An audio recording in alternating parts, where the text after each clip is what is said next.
adalah contoh yang kita di sini diberikan, ya. Dengan mengerti contoh ini, maka sangat diharapkan kita dapat membantu kita untuk menyadari seberapa pentingnya seorang teman spiritual itu. Yang pertama adalah teman spiritual itu adalah ibarat sebagai seorang pemandu. Jadi bila mana kita ingin mengunjungi suatu tempat, maka kita membutuhkan seorang pemandu. Jadi bila mana kita tidak memiliki seorang pemandu yang berkualitas baik, mungkin saja kita akan tersesat, ya. Mungkin saja kita akan mengelilingi ke sana ke sini untuk waktu yang cukup lama, dan juga ya akan terjadi hal-hal yang bisa membahayakan hidup kita.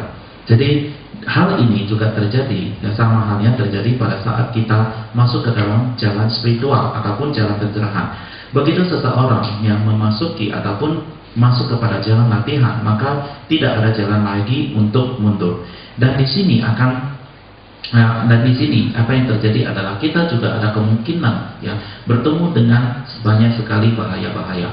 Jadi oleh sebab itu, tanpa suatu bimbingan ataupun arahan yang tepat daripada seorang teman spiritual ini, ya, mungkin saja kita akan mengembara kemana-mana, ya, dan kita juga akan terbawa ke suatu keyakinan yang salah, dan atau mungkin kita juga akan terbawa sampai kepada jalan menuju ke Sawakayana ataupun Sawaka Buddha ataupun Paceka Buddha. Jadi oleh sebab itu, ya, kita harus mengikuti ataupun teman spiritual itu akan membimbing kita kemana jalan yang harus kita lalui ataupun harus kita ikuti. Contoh yang kedua adalah seperti ibaratnya bodyguard, ya, penjaga tubuh kita, penjaga kita. Jadi ibaratnya kadang-kadang pada saat kita ingin ataupun berpergian ke suatu daerah, mungkin saja daerah ini akan bisa membahayakan hidup kita, dan mungkin saja bisa membahayakan kepada harta benda pemilikan kita. Sama halnya dengan pada saat kita masuk ke dalam jalan spiritual ini.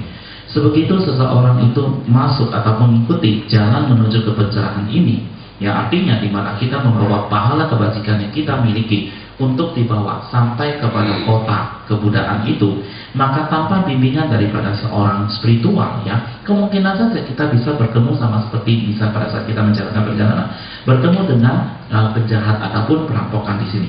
Cuma masalahnya di sini perampokannya adalah suatu perampok yang lebih serius lagi, ya, lebih serius daripada perampok, bukan perampok biasa. Di mana di sini perampokan itu adalah merupakan, yang dimaksud di sini adalah merupakan pikiran yang ada di dalam diri kita. Ya, bila mana di dalam pikiran kita itu muncul pikiran-pikiran yang salah, maka hal ini akan membawa kita ke jalan yang salah. Ya, dan dengan demikian bukan saja bila mana kita sudah terbawa ke jalan yang salah, dengan demikian bukan saja kita akan kehilangan, ya, ataupun kehabisan daripada pahala kebajikan pahala kebajikan kita, tapi diri kita juga akan tersesat. Dan apa yang terjadi adalah kita akan berakhir di dalam alam samsara ini. Yang ketiga adalah spiritual ataupun teman spiritual ini juga adalah sebagai seorang pembawa perahu, ya, ataupun yang mendayung perahu itu.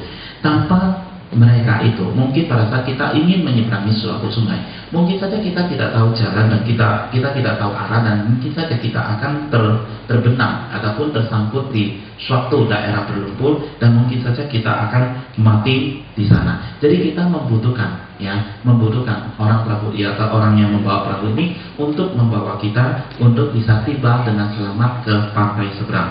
Jadi itulah pentingnya daripada seorang teman spiritual yang kita butuhkan untuk membawa kita sampai ke tujuan daripada kita itu. Oke. Jadi saat ini karena kita kekurangan daripada rasa bakti ini, maka kitalah yang selalu mencari ataupun membuat appointment kepada Buddha.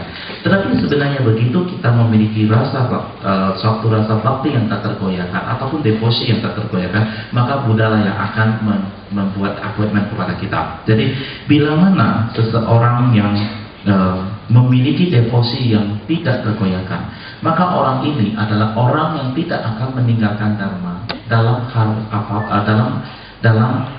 apapun yang terjadi pada diri dia. Jadi apapun yang harus dia bayar, dia tidak akan pernah meninggalkan dharma.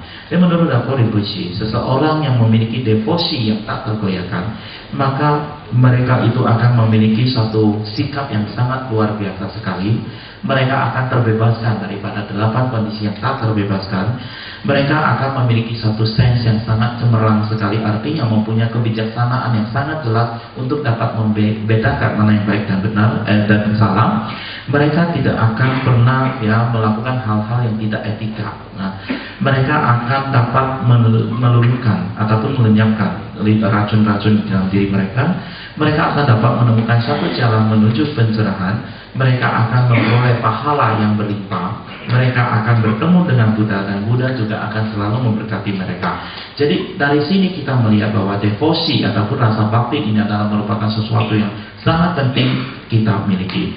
Ya, jadi untuk pembahasan malam hari ini kita sudahi sampai di sini, dan kita akan lanjut lagi dengan pembahasan berikutnya, yaitu mengenai teman spiritual, yang mana pada besok hari, yang mana di sini Ibu Syirah mengatakan bahwa beliau meyakini, jadi di teman spiritual ini akan dibahas tentang bagaimana kita menemukan seorang teman spiritual, mencarinya, dan tentunya di sini Ibu Syirah mengatakan bahwa beliau meyakini bahwa semua yang hadir di sini sudah memiliki teman spiritual ataupun guru yang dimaksud itu.